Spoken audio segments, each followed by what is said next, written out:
Hi, this is Chris Walker.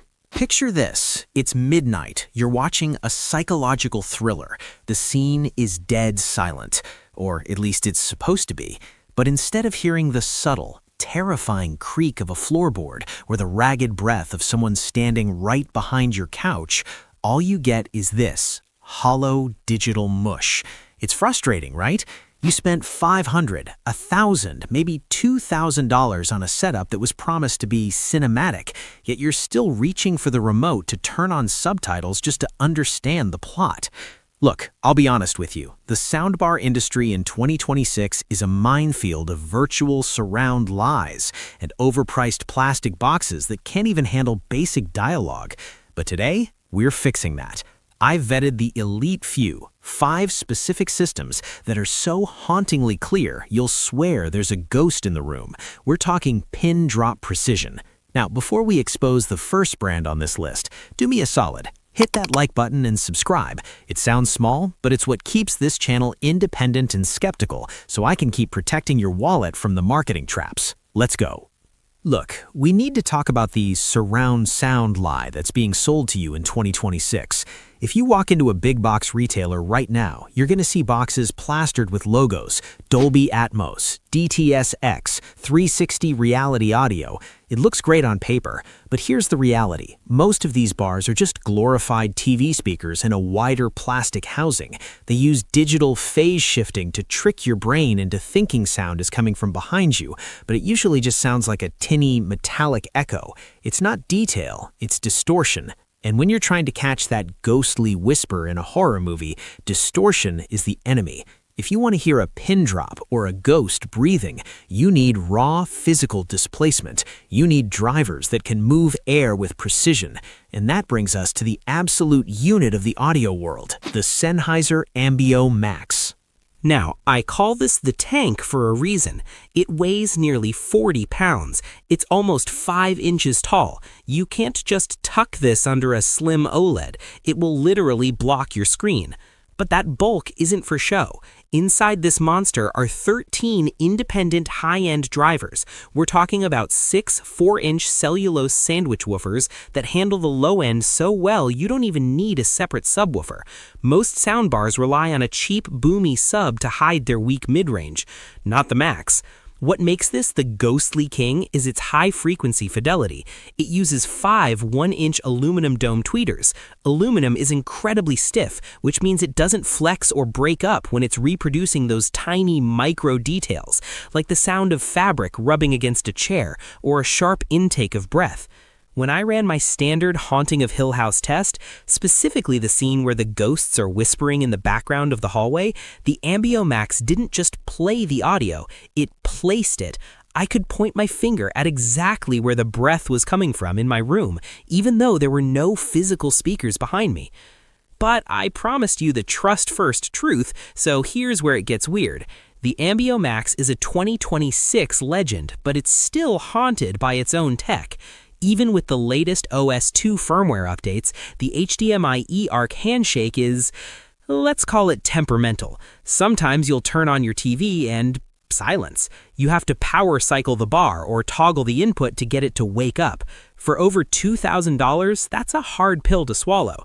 And then there's the heat. This thing draws 250 watts of power just sitting there. It gets hot. If you put this in a tight cabinet without airflow, you are asking for a hardware failure within 2 years. Look, the Sennheiser is for the person who refuses to compromise on pure sonic physics. It's the audiophile's choice. But I know it's not for everyone. The price and size are massive barriers. Before we move into the next 2 contenders, which use some seriously magic software to achieve the same effect for half the price, I want to hear from you. What's the one piece of tech you've bought that actually lived up to the hype? Or maybe there's a soundbar you're eyeing right now, but you're afraid it's a scam. Drop a comment below. I read every single one, and your feedback literally shapes the next deep dive we do on this channel. Seriously, let me know what you want to see next. Okay, if the Sennheiser is the tank, the Sonos Ultra is the magician. In 2026, Sonos finally did what we thought was impossible. They shrunk the transducers while increasing the output. They're using something called sound motion technology. Essentially, they've reinvented the traditional cone speaker. Instead of a bulky magnet and voice coil, these drivers use a dual motor system that produces twice the bass and twice the clarity in half the space. When you're listening for that breathing behind you effect, the Arc Ultra uses its 14-driver array to create a spatial map of your room. But here's the catch, and this is a big one. It only works if you use their true play calibration. If you just plug this in and play it out of the box, it sounds fine. Good even. But once you do the Sonos dance, walking around your room waving your phone like a madman to map the acoustics, the soundstage transforms. The high-end detail becomes surgically precise. I tested this with the A Quiet Place forest scene. There's a moment where a twig snaps way off to the left, and the Arc Ultra didn't just play the snap, it reproduced the reverb of the snap echoing off the trees. That's the difference between hearing a sound and being in the scene. However, Sonos still has a major flaw. It's a closed ecosystem. You want DTS-X support? Good luck. You want more than one HDMI port? Nope. They give you one eARC port and expect you to use your TV as a switcher. If your TV has high input lag or a buggy OS, your $900 soundbar is going to suffer because of it. Now, if you want the absolute most aggressive ghost in the room experience, you stop looking at single bars and you look at the Samsung HWQ990F. This is an 11.1.4 system, and unlike the first two, it actually comes with physical rear speakers. If the Sennheiser uses physics and the Sonos uses magic, the Samsung uses brute force, because those rear speakers have their own up-firing drivers. The breathing doesn't just sound like it's behind you, it is behind you. In terms of pure immersion, this is the one that actually made me jump in my seat. Samsung has finally fixed their metallic tweeter problem in this 2026 model. They've switched to a new silk composite dome that smooths out those harsh highs while keeping the pin drop clarity. But here's the insider warning. The build quality is plastic. Lots of it. Compared to the aluminum Sennheiser, the Samsung feels like a toy, and the software, it's a mess. The SmartThings app is notoriously clunky, and I've seen multiple reports of the wireless rears losing sync if you have a powerful Wi-Fi 7 router nearby. They operate on the same 5 GHz frequency, and the interference is real. So we've got the audiophile tank, the software magician, and the brute force king, but we're only halfway through. Coming up next, I'm going to show you the sleeper pick, a soundbar from a brand you've probably ignored that actually outperforms all three of these in one specific critical area. Alright, let's step away from the brute force of the Samsung and move into something a bit more surgical. If you're a Sony fan, you already know they've been chasing this 360 spatial sound mapping dream for years, and in 2026, the Sony Bravia Theater Bar 9 is their flagship attempt at making your living room feel like it has 11 physical speakers, when there's really only one bar. Here's the thing about Sony. They don't just want to bounce sound off your walls, they want to create phantom speakers. It's an insane concept where their processor uses the 13 built-in drivers to manipulate the timing of the sound so your brain literally thinks there's a speaker 3 feet to the left of your couch, even if there's nothing but an empty wall there. When it works, it's spooky, truly. I watched the pin drop test scene in A Quiet Place Day 1, and the Bar 9 didn't just play the sound, it localized it. I could hear the grit of the sand under a character's shoe as if it were happening on my own rug. And if you have a compatible 2025 or 2026 Sony TV, it does this trick called acoustic center sync. It turns the entire screen of your TV into the center channel speaker. The voices don't come from the bar below the TV, they come directly from the actor's mouth. That is the ultimate fix for the ghostly clarity we're looking for.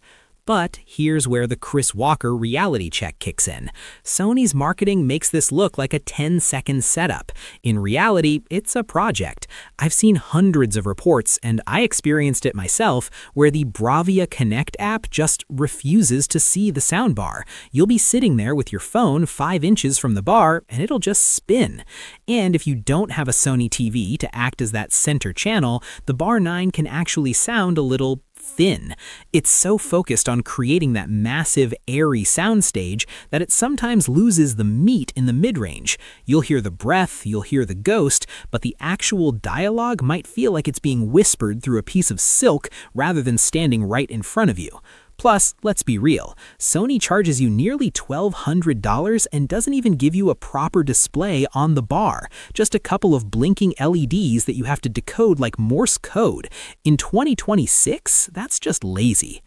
If Sony is the surgical option, then the Bose Smart Ultra is the AI whisperer.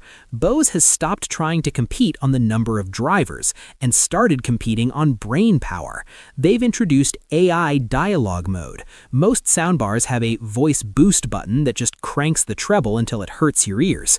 Bose is different. Their AI actually listens to the incoming audio stream in real time, identifies what is voice and what is background noise like a car chase or a crashing wave, and it separates them.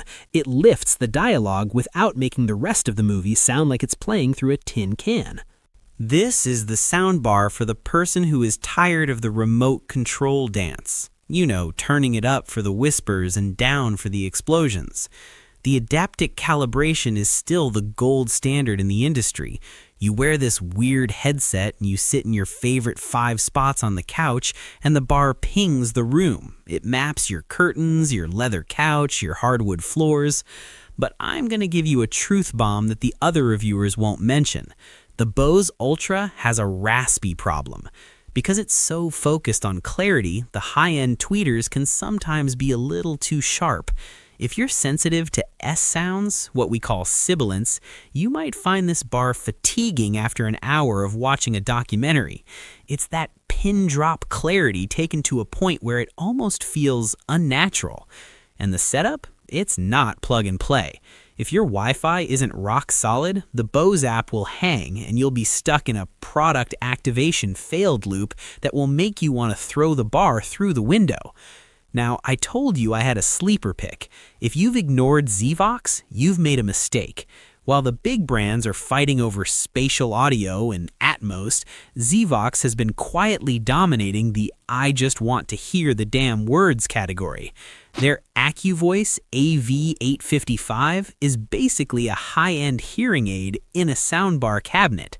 They use super voice technology. It's not Atmos, it's not 360-degree mapping, it is 20 levels of advanced algorithms designed to do one thing: strip away the ghost background noise and make the dialogue jump out of the speaker. It's the only bar on this list that I would recommend to someone with actual hearing loss or someone who lives in a noisy apartment and wants to watch TV at low volumes without losing the details. Here's the insider secret about Zvox. They use an all-aluminum cabinet, no plastic, no resin. This matters because plastic vibrates, and vibration creates muffle. Because this thing is a solid block of aluminum, the sound is incredibly fast and clean. You can hear a pin drop because there's no cabinet resonance. But, and it's a big but, if you want that theater experience, if you want to feel the floor shake when a building explodes, the Zvox will disappoint you. It's a clarity-first machine. It's thin, it's sharp, and it has almost no immersive feel compared to the Sony or the Samsung. It doesn't have Bluetooth, it doesn't have Wi-Fi, it's an HDMI in and shut up kind of device. It's the ultimate anti-marketing soundbar. Look, I know what you're thinking. Chris, you've just told me every single one of these has a major flaw. And you're right. That's because the perfect soundbar doesn't exist. Only the right soundbar for your specific room and your specific ears. If you have an open concept living room with 20-foot ceilings and a glass wall, that Sony Phantom speaker is going to fail. Sound needs a surface to bounce off of. If there's no wall, there's no Phantom. If you live in a small apartment with thin walls, that Samsung brute force bass is going to get you an eviction notice.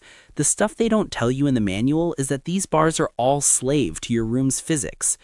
In the next part, we're going to look at the final contenders, and I'm going to give you my Chris Walker definite verdict. I'll tell you exactly which one is the safe path to that pin drop clarity, and which one is just an expensive paperweight waiting to happen. we've looked at the giants. We've seen the ghostly Sennheiser, the magician Sonos, the brute Samsung, the surgical Sony, and the specialist Zvox. But here is the part where we cut through the 2026 marketing jargon and talk about your real-world wallet. Because at the end of the day, a $2,000 soundbar is only a deal if it doesn't break 3 days after the warranty expires. Let's do some math on the Sennheiser AMBEO Max. On our 100-point scale, it scores a 96 for functionality. It is the literal peak of what one box can do, but it drops to a 65 for cost and longevity. Why? Because it's a high-performance engine that runs hot. I've spoken to repair techs who see these coming in with main board failure more often than they should for a flagship. If you buy the Max, you must factor in a third-party extended warranty. If you don't, you're playing Roussillon roulette with $2,000. Contrast that with the Samsung HW-Q990F. It hits a 92 overall, but it wins on ease, 90 out of 100. It's the safe path for 90% of you. Why? Because Samsung makes so many of these that the software is actually quite stable by now, despite my earlier gripes about the app. If you want that breathing behind you sensation without becoming an amateur audio engineer, this is the one you buy. But here is a truth bomb you need to hear before you click Add to Cart. In 2026, many brands are reskinning their 2024 and 2025 models. They change the fabric, add AI to the name, and hike the price by $300.